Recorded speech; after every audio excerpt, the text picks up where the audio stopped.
Warriors have been nerfed, warlocks were buffed, and most players might be sleeping on the best healer. It's been 2 months since our last update on the 2v2 meta, and a lot has changed. But first, we need to talk about why double DPS is dead. A thread recently popped up on Reddit asking why we didn't include many 2 DPS comps in our last update. And luckily, BigMex gave the most TLDR answer possible. Healers are just broken. I mean, just think about it. Mistweaver monks have an instant AoE chaos bolt they can kick out with their feet every few seconds, and Voidweaver disc priests basically have a machine gun with unlimited ammo all game. They're basically pseudo damage dealers. There's a reason 99% of DPS at high ratings are playing with a healer, because they're OP.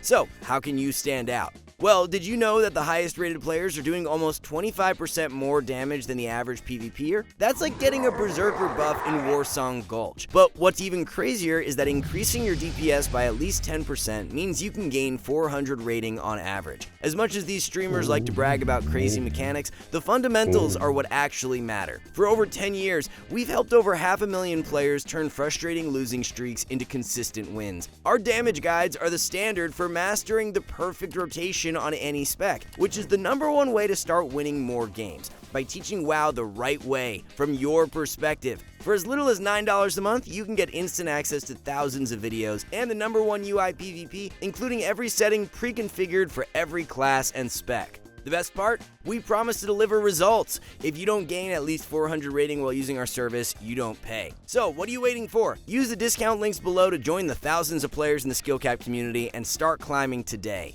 For now, let's get back to the video.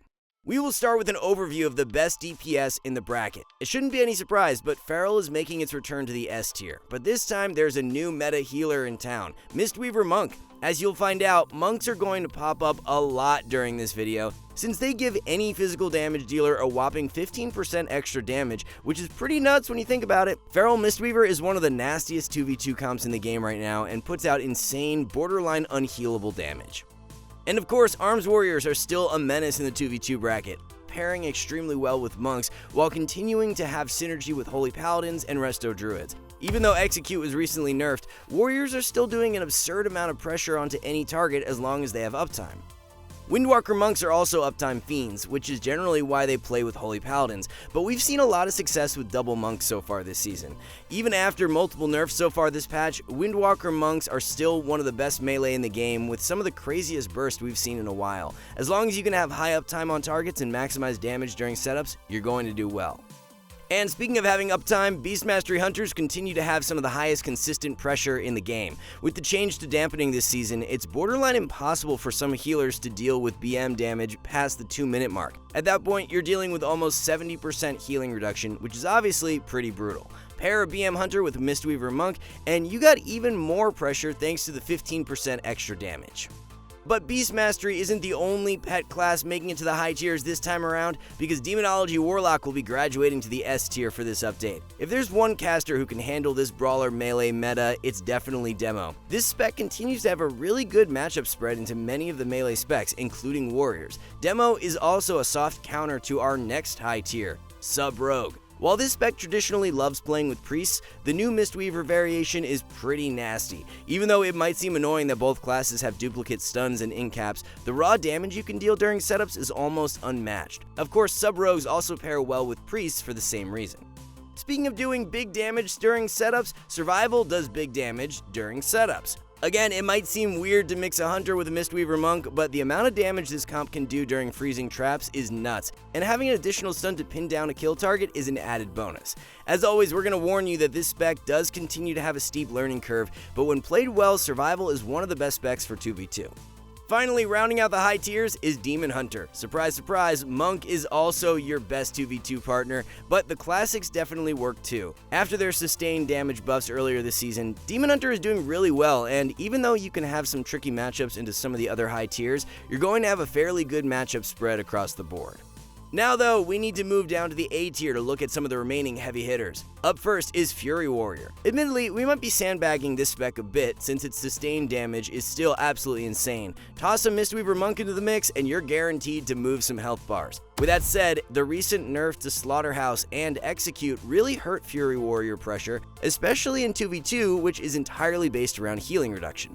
Assassination Rogue will also be returning to the high tiers once again. Of course, this is a spec that can do crazy spread pressure, which generally makes it great with any high damage healer. The main problem right now is that Asa can get bullied by some of the other brawler DPS and can feel incredibly starved for damage while Vanish is on CD. If you want to succeed at this spec, you're going to need to kite a bit, letting your bleeds do the work while you wait for CDs. And speaking of kiting, Devastation Evokers are really good at it, and are one of the only casters making it to the high tiers. Given the sheer popularity of warriors, this spec is actually crazy valuable in the 2v2 meta. As long as you can manage your hovers and walls, you will eventually wear your opponents out, all while doing very high sustained damage the entire game. For best results, look to pair with a high damage healer like a monk or paladin. We have two other casters making it to the high tier, but they're both mage. Just like Evoker, both Frost and Arcane Mage have the right base toolkit to tackle the 2v2 meta. With all those warriors and monks running around, this class is just passively good at gradually winning games. As always, your best 2v2 partner will be a priest or resto druid.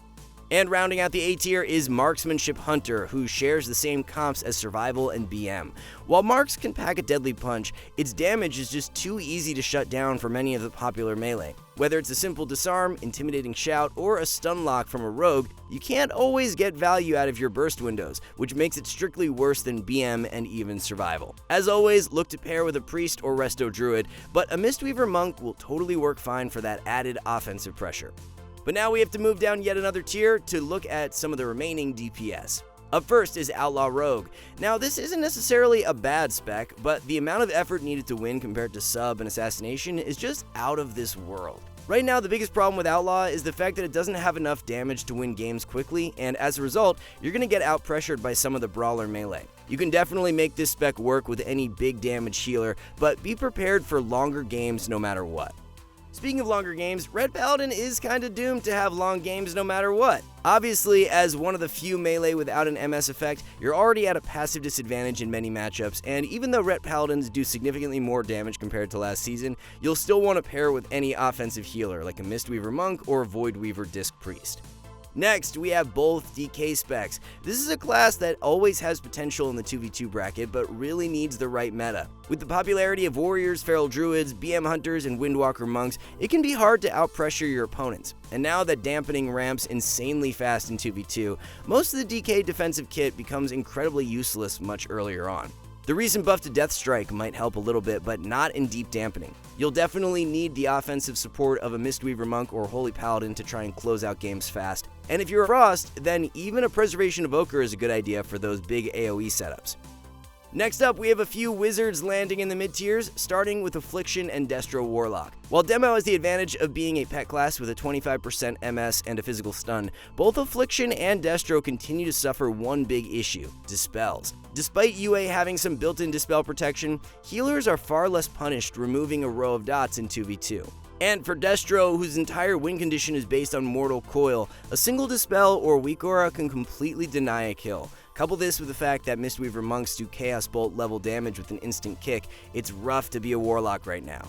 Shadow Priests suffer the same fate. As one of the least mobile casters in the game, you're going to be a punching bag in a lot of matchups, which is why Holy Paladins are generally good partners. No matter what though, you're going to want to pair with any healer that offers a stun, as most of your wins are going to come from all-in setups, using every CC and damage modifier you have to try and win in very brief windows.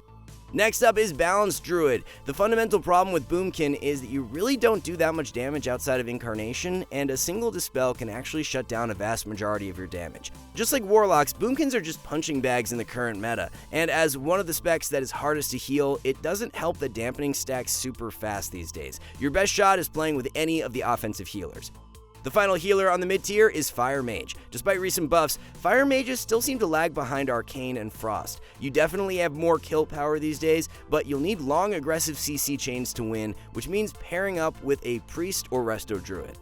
Unfortunately at this point, we need to go down to the low tiers. Starting with both of our Shaman specs, the fundamental problem with both Ellie and Enhance in 2v2 is that they are basically support specs, best suited for supporting another DPS. You don't really have enough damage or control to win on your own, and your kill windows with these specs will be incredibly small. Without an MS effect, you're at a passive disadvantage. Again, having some damage support from a Monk or Paladin can help, but pairing with Resto Druid is also a good idea if you want to try and win with control. Finally, we have Augmentation of Ochre, which is rarely played in the bracket. Your best comps are going to be the same as Devastation, which means aiming to pair with any healer that can do big damage during AoE setups. In case you missed it, we've removed our A+ tier, and as a result, it's become more clear that 2v2 is suffering some serious imbalances. There is such a massive gap between the S tiers and everyone else, and the mid and low tier specs have to try significantly harder in order to win. But with our DPS covered, let's quickly look at our update to the healer meta in Season 2. The script has flipped a bit in the past few weeks, with Mistweaver Monk becoming the new god of 2v2. Right now, their damage output is just so absurd, and as we mentioned earlier in this video, they can even buff their team's physical damage by up to 15%, which is kinda nuts. Many of the classic Monk problems don't really apply to 2v2 since there are generally less CCs and interrupts to deal with, giving this healer free reign over the arena. With that said, don't sleep on other healers, including Holy Paladin, who are also capable of pumping the meters. Seriously, right now the amount of damage some healers can do is absolutely absurd and is a big reason why double DPS comps are basically extinct. Voidweaver Disc Priest is another meteor involved in the nuclear extinction of 2 DPS. By now, you've probably noticed a theme. The best healers have some combination of big damage, control, and healing output. Resto Shaman still seems to be the worst healer, due in part to the fact that his damage just isn't great anymore compared to other specs. So outside of this single outlier, the healer meta does feel relatively balanced, and as long as you're playing with any of the high tier DPS, chances are you're going to climb.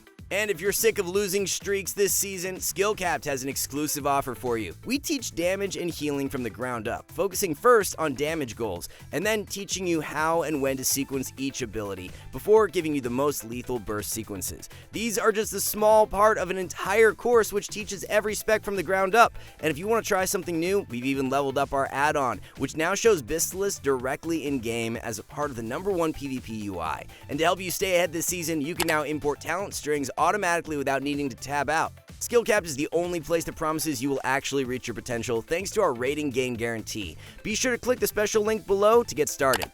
For now, we want to thank y'all for watching. See you soon.